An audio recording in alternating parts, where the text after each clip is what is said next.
Ngayong ika-4 na linggo sa karaniwang panahon, matutunghayan sa Ebanghelyo ang pagpapagaling ng Panginoon sa isang lalaking inaalihan ng masamang espiritu sa sinagoga ng Capernaum.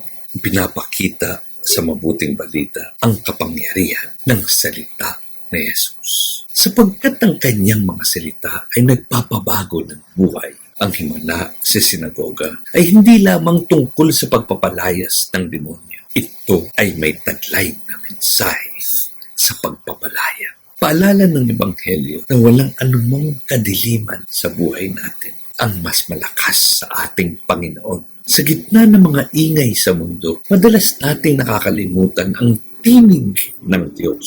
Tayo ay pinapaalalahanan kung kaninong tinig ang ating pinakikinggan. Ang kapangyarihan ni Jesus ay hindi para manakot, kundi para magligtas.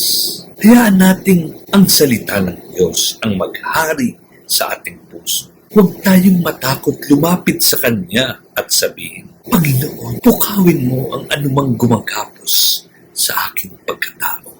Amen.